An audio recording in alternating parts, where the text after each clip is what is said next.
1857 वर्षों से चली आ रही अपनी दमनकारी नीतियों के चलते ब्रिटिश ईस्ट इंडिया कंपनी के प्रति भारतवासियों के गुस्से ने मानो एक एटम बम का रूप धारण कर लिया, जिसे अब जरूरत थी सिर्फ एक चिंगारी की।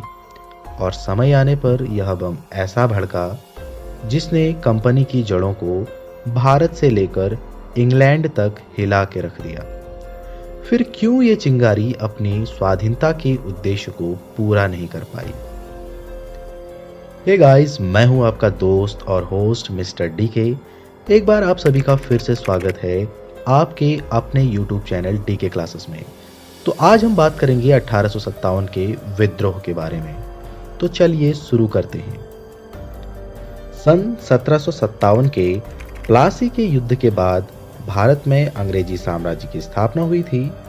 इसके 100 वर्षों बाद 1857 ईस्वी तक कंपनी ने अपना अधिकार धीरे धीरे व्यापार के माध्यम से शुरू किया, किंतु भारतीयों के आपसी झगड़े का लाभ उठाकर मुट्ठी भर अंग्रेजों ने एक खुशहाल और समृद्धशाली देश को गुलामी की जंजीरों में जकड़ लिया। अंग्रेजों ने भारत पर विजय किसी वीरता से नहीं बल्कि अपनी कूटनीति और षड्यंत्र के बल पर हासिल किया था। आइए दोस्तों, देखते हैं अंग्रेजों ने अपनी 100 साल के कार्यकाल में आखिर ऐसा क्या किया जिससे भारतीयों के मन में विद्रोह की भावना पनपने लगी। तो पहला है उसमें अपनी विस्तारवादी नीति। भारतीय रियासतों के राजाओं को अंग्रेजों की विस्तारवादी नीतियां देखकर लग गया था कि वे भी खतरे में हैं। और वहीं डलहौजी के काल में व्यपगत सिद्धांत के आधार पर कई रियासतों जैसे सतारा, नागपुर, झांसी को अपने साम्राज्य में विलय कर लिया गया। दोस्तों, व्यपगत का सिद्धांत का मतलब ये है, अगर किसी रियासत में राजा का कोई वारिस नहीं है तो उसकी रियासत को हड़प लिया जाता था और उसके दत्तक पुत्र यानी गोद लिए हुए पुत्र को उसका वारिस या उत्तराधिकारी बनने से मना कर दिया जाता था। और वहीं अंग्रेजों ने अवध को कुशासन के आरोप में हड़प लिया। दोस्तों, अवध का नवाब वाजिद अली शाह, जो कि अंग्रेजों की जी हुजूरी करने में कोई कमी नहीं करता था, लेकिन फिर भी डलहौजी ने 1856 में अवध को कुशासन के आरोप से ब्रिटिश साम्राज्य में मिला लिया। दोस्तों, अंग्रेजों ने नाना साहेब पर भी अत्याचार किया। मराठों के अंतिम पेशवा बाजीराव द्वितीय, जो कि अंग्रेजों के पेंशन भोगी थे, इनकी मृत्यु के बाद इनके दत्तक पुत्र को पेंशन देना यानी कि नाना साहेब को पेंशन देने से मना कर दिया तथा बची कुची जागीर भी छीन ली गई। दोस्तों, अंग्रेजों ने भारतीयों के सामाजिक व धार्मिक क्रियाकलापों में भी हस्तक्षेप किए। भारत में ब्रिटिश साम्राज्य ने आधुनिकता थोपने की कोशिश की, जिसके लिए भारतीय समाज बिल्कुल तैयार नहीं था।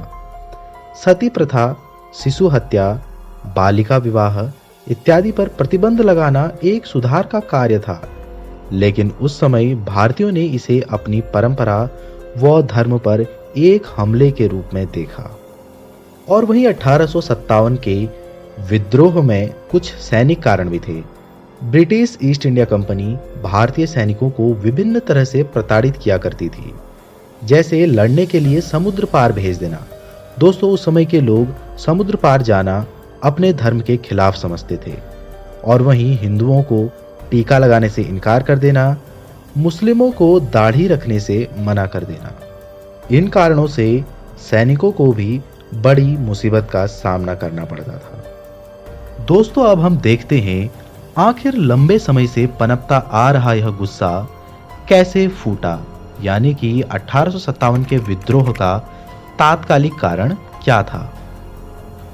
दोस्तों, सैनिकों द्वारा 1856 में प्रयोग की जाने वाली ब्राउन बेस बंदूक के स्थान पर नई इनफील्ड राइफल थी, जिसमें सूअर और गाय की चर्बी लगी हुई कारतूस का इस्तेमाल करना था। पहले तो सैनिकों को ये बात सिर्फ एक अफवाह लगी। जब बाद में यह कंफर्म हो गया कि सूअर की चर्बी और गाय की चर्बी वाली बात कंफर्म है, तो सैनिक ये बात सुनकर के भड़क उठे, क्योंकि यह उनके धर्म पर एक हमला था। तभी बैरकपुर छावनी में तैनात 34वीं बंगाल नेटिव इन्फेंट्री के जवान मंगल पांडे ने 29 मार्च 1857 को अंग्रेज अधिकारियों पर गोलियां चला दी, जिस कारण से 8 अप्रैल 1857 को उन्हें फांसी दे दी गई। इसके बाद विद्रोह की आग पूरे देश में फैलती गई। आइए दोस्तों, अब हम देख लेते हैं 1857 के विद्रोह में आखिर कौन कौन से महत्वपूर्ण व्यक्तित्व शामिल थे। उनमें से एक है मंगल पांडे। जैसे कि मैंने बताया, यह एक सैनिक हुआ करते थे जिन्होंने 29 मार्च 1857 को चर्बी वाले कारतूस चलाने से मना कर दिया और अंग्रेज अधिकारियों की हत्या कर दी थी और इनको फांसी की सजा दी गई। दोस्तों, जैसा कि आप जानते हैं, 1764 के बक्सर के युद्ध के बाद अब मुगल शासक भी सिर्फ नाम मात्र के शासक बचे हुए थे। तो 1857 के समय मुगल शासक बहादुर शाह जफर हुआ करते थे। इन्होंने भी इस विद्रोह में भाग लिया। बहादुर शाह जफर मुगल साम्राज्य के अंतिम बादशाह थे। 10 मई 1857 को मेरठ की सैनिक छावनी ने ब्रिटिश शासन के विरुद्ध संग्राम आरंभ कर दिल्ली को जीत लिया था तथा बहादुर शाह जफर को अपने शासक के तौर पर घोषित कर दिया था। और 82 साल के होने के बावजूद बहादुर शाह ने क्रांतिकारियों का नेतृत्व इसलिए किया क्योंकि क्रांतिकारियों में व्याप्त देशभक्ति की भावना देखकर उन्हें भी एक आशा की किरण दिखाई दी। उन्होंने क्रांतिकारियों को व्यापक रूप देने के लिए पटियाला, ग्वालियर, कश्मीर आदि रियासतों के शासकों को व्यक्तिगत पत्र लिखकर संग्राम में भाग लेने की अपील की। दोस्तों, बहादुर शाह की सेना अंग्रेजी फौज से वीरतापूर्वक लड़ी थी, लेकिन फिर भी पराजित हो गई। तब अंग्रेजों ने उन्हें बंदी बनाकर के रंगून भेज दिया, जहां 1862 में बहादुर शाह जफर की मृत्यु हो गई। रानी लक्ष्मीबाई। अंग्रेजों ने 1854 में झांसी के राजा गंगाधर राव की मृत्यु के पश्चात उनकी रानी लक्ष्मीबाई के दत्तक पुत्र को झांसी की गद्दी का उत्तराधिकारी मानने से इनकार कर दिया तथा झांसी को अंग्रेजी साम्राज्य में मिला लिया। इसके विरोध में लक्ष्मीबाई ने अंग्रेजों से भयंकर टक्कर ली, लेकिन हार गई। फिर बाद में तात्या टोपे की मदद से ग्वालियर पर अधिकार कर लिया, लेकिन अंग्रेज सेनापति ह्यूरोज ने ग्वालियर आकर किले की घेराबंदी कर दी तथा 18 जून 1858 को रानी लक्ष्मीबाई संघर्ष करते हुए शहीद हो गई। अगले हैं तात्या टोपे। तात्या टोपे 1857 के उन वीर सेनानियों में से एक थे जिनकी आरंभिक निष्ठा पेशवा परिवार के प्रति थी और इन्होंने झांसी की रानी लक्ष्मीबाई के साथ ग्वालियर में अधिकार करने में भी काफी योगदान दिया। अगले हैं नाना साहेब। दोस्तों, नाना साहेब ने कानपुर से विद्रोह का नेतृत्व किया। जैसे कि मैंने आपको बताया, ये पेशवा बाजीराव द्वितीय के दत्तक पुत्र थे जिनकी पेंशन और उपाधि अंग्रेजों ने समाप्त कर दी थी। अतः नाना साहब ने अपने स्वामी भक्तों सैनिकों की मदद से अंग्रेजों को कानपुर से निकाल दिया और स्वयं को पेशवा घोषित कर दिया। तात्या टोपे व अजीमुल्ला इनके स्वामी भक्त सेनानायक थे। दोस्तों, ये तो थे 1857 के विद्रोह से जुड़े कुछ प्रमुख व्यक्तित्व। अब हम देखते हैं आखिर यह विद्रोह सफल क्यों नहीं हो पाया, इसकी असफलता के क्या क्या कारण रहे। पहला, सीमित प्रभाव। हालांकि विद्रोह काफी व्यापक था, लेकिन फिर भी देश का एक बड़ा हिस्सा इससे अप्रभावित रहा। जैसे बड़ी रियासत मैसूर, हैदराबाद, कश्मीर व राजपुताना के लोग भी विद्रोह में शामिल नहीं हुए। दूसरा, प्रभावी नेतृत्व में कमी। विद्रोहियों में एक प्रभावी नेता का अभाव था। हालांकि तात्या टोपे, नाना साहब व लक्ष्मी जैसे बहादुर नेता थे, पर वे समग्र रूप से आंदोलन को प्रभावी नेतृत्व प्रदान करने में असमर्थ रहे। संसाधनों की कमी।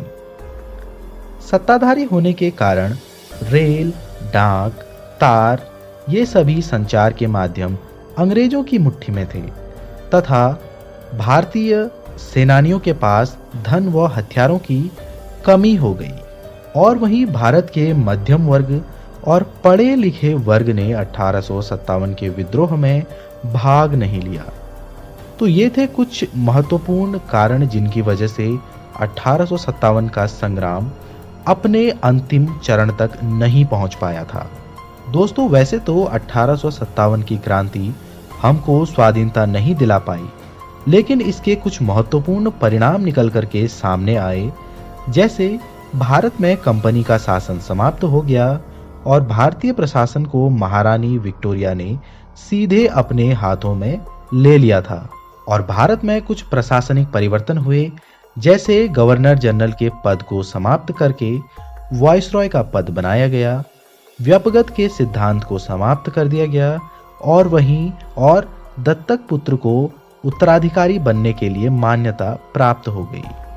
और विद्रोह के बाद भारत में सेना का पुनर्गठन किया गया तथा यूरोपीय सैनिकों का प्रतिशत उसमें बढ़ा दिया गया। दोस्तों, अगर देखा जाए तो 1857 का विद्रोह भारत में ब्रिटिश शासन के इतिहास की एक आधारभूत घटना थी। इसके कारण भारतीय समाज के कई वर्ग एकजुट हुए। हालांकि विद्रोह अपने वांछित लक्ष्य को प्राप्त करने में विफल रहा, लेकिन इसने भारतीय राष्ट्रवाद के बीज को बो दिया। तो दोस्तों, ये थी आज की वीडियो। आपको कैसी लगी कमेंट बॉक्स में ज़रूर बताइए और चैनल को सब्सक्राइब जरूर करें। Thank you.